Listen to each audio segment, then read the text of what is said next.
రామచంద్ర యాదవ్ గారు 1,00,000 ఆవులు 1000 ఆవులు ఇచ్చి 1,00,000 ఆవులు సమకూరుస్తానన్నారు. దానికి నో ఆన్సర్. 3 లెటర్ రాశారు, నో ఆన్సర్. సార్ మొన్న ఈ మధ్య పూజల్లో ఉన్నారు, మిమ్మల్ని కొంచెం మధ్య మధ్యలో కదిపారు, కానీ ఆ పూజల్లో వేరే దృష్టి వెళ్ళకూడదు కాబట్టి మిమ్మల్ని ఎక్కువ క్వశ్చన్ చేయలే.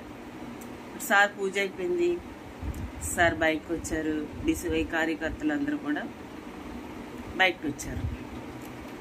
ఇప్పుడు మరి మీరు 22 ఎకరాల భూమి ఇస్తానన్నారు, 20 డైరీలు ఏర్పాటు చేస్తానన్నారు.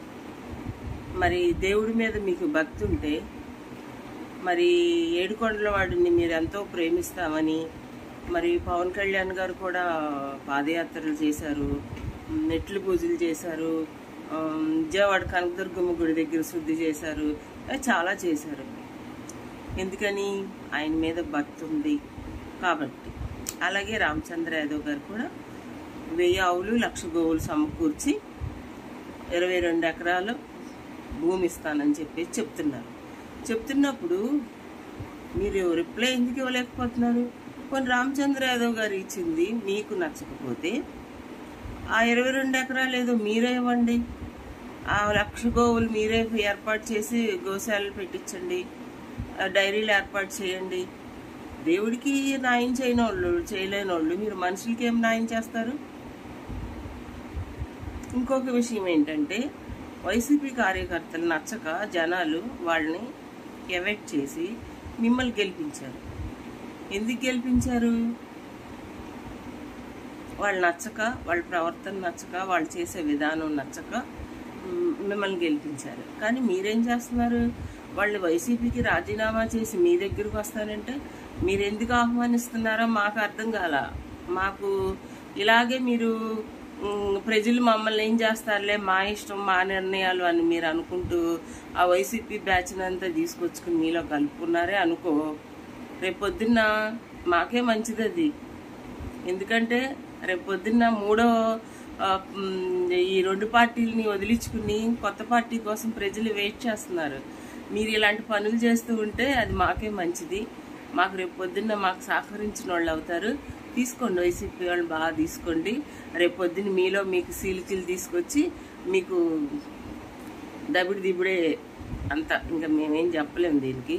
ప్రజలు అదే అనుకుంటున్నారు, నేను అంటాం కాదు. ప్రజలు అనుకునేది నేను చెప్తున్నాను. నేను మీకు ఈ 5 ఏళ్ళు మీరు సవ్యంగా మీరు పరిపాలన చేసి ఏపీలో మమ్మల్ని ఉద్ధరిస్తారని మొత్తం అదంతా నాకేశారు కదా వీళ్ళంతా, వైసీపీ వాళ్ళంతా. మళ్ళీ మీరు మమ్మల్ని నిలబెడతారని స్ట్రాంగ్గా, ఉద్యోగాలు లేని వాళ్ళకి ఉద్యోగాలు ఇస్తారని, ఉద్యోగం చేసే వాళ్ళకి జీతాలు ఇస్తారని, భూములు కానీ ఇదేంటది నిత్యావసర సరుకులు కానీ, పెట్రోల్ కానీ, గ్యాస్ కానీ అన్నీ సమస్తం పెరిగిపోయినాయి. మీరు అవన్నీ తగ్గిస్తారనుకుంటే మళ్ళీ కరెంటు బిల్లు పెంచారు మీరు. జగన్మోహన్ రెడ్డి 4-5 సార్లు జగన్మోహన్ రెడ్డి పెంచిన దానికే మేము కట్టలేకపోతుంటే మీరు కరెంటు బిల్లు 150 రూపాయలు పెంచారు.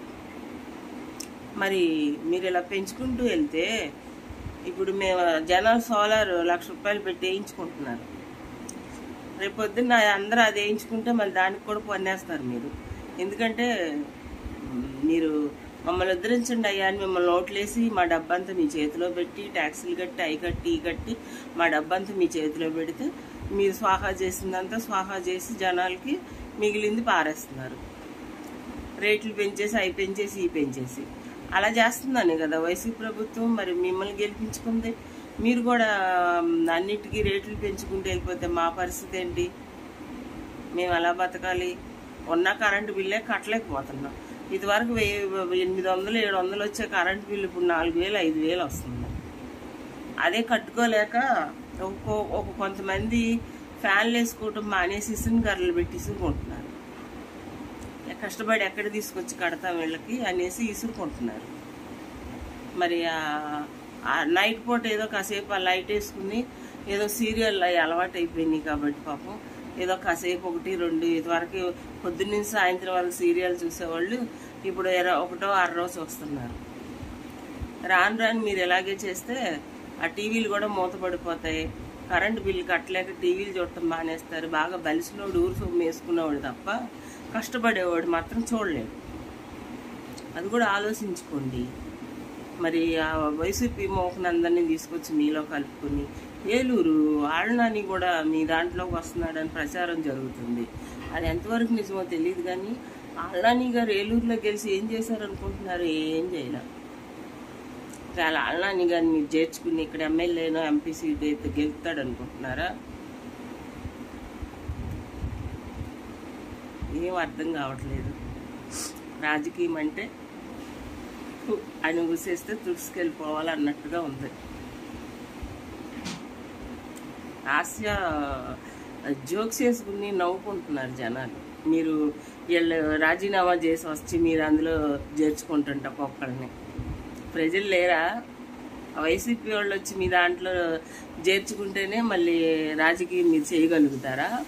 దేశంలో ప్రజలు లేరా? వేరే వాళ్ళు మీ పార్టీ మీ సింబల్కి ఒక ఇమేజ్ ఉంది. మీ సింబల్ని పెట్టి అడుక్కున్న వాడిని తీసుకొచ్చి ఎమ్మెల్యే కింద నిలబడినా గెలుస్తాడు. మరి అలాంటప్పుడు మీరు వైసీపీ వాళ్ళని తీసుకొచ్చుకుని ఎందుకు మీరు మీ దాంట్లో చేర్చుకుంటున్నారో కూడా అర్థం కాని సిచ్యువేషన్ అనమాట. అదే మేము ఏదన్నా అడిగామనుకో మళ్ళీ మా ఆరక్షలు, మళ్ళీ మా మీద నిఘాలు, వీళ్ళు ఎక్కడున్నారు ఏంటని ఎంక్వైరీలు. మాకు అడిగే హక్కు ఉంది, మీకు ఓటేసాము. మరి మీరు జైల్లో కూర్చుంటే నేను నా యూట్యూబ్ ఛానల్లో నేను ఎన్ని వీడియోస్ చేశానో తెలుసా? బాధేసి ఈ వయసులో మిమ్మల్ని జైల్లో పెడతారా అని చాలా వీడియోస్ చేశా, కావాలంటే చూడండి మీరు. మరి మీరు వైసీపీ బ్యాచ్ని మీరు అందులో చేర్చుకోవడం కరెక్ట్ కాదు. ఇంకోటి ఏంటి అంటే రామచంద్ర యాదవ్ గారు మీకు లెటర్ రాశారు 22 ఎకరాల భూమిని ఇస్తాను అని, 20 డైరీలు ఏర్పాటు చేస్తానని. దానికి ఆన్సర్ చెప్పండి. ఆన్సర్ చెప్పి మీరు ఒక మంచి సీఎంగా నిరూపించుకోండి. ఆయన ఎక్కడ పెద్దోడైపోతాడని ఆలోచించకండి. అక్కడ వెంకన్న బాబు ఆయన పెద్దోళ్ళని చేయాలన్నా వెంకన్న బాబు చేయగలడు, చిన్నోళ్ళని చేయాలన్నా వెంకన్న బాబు చేయగలడు.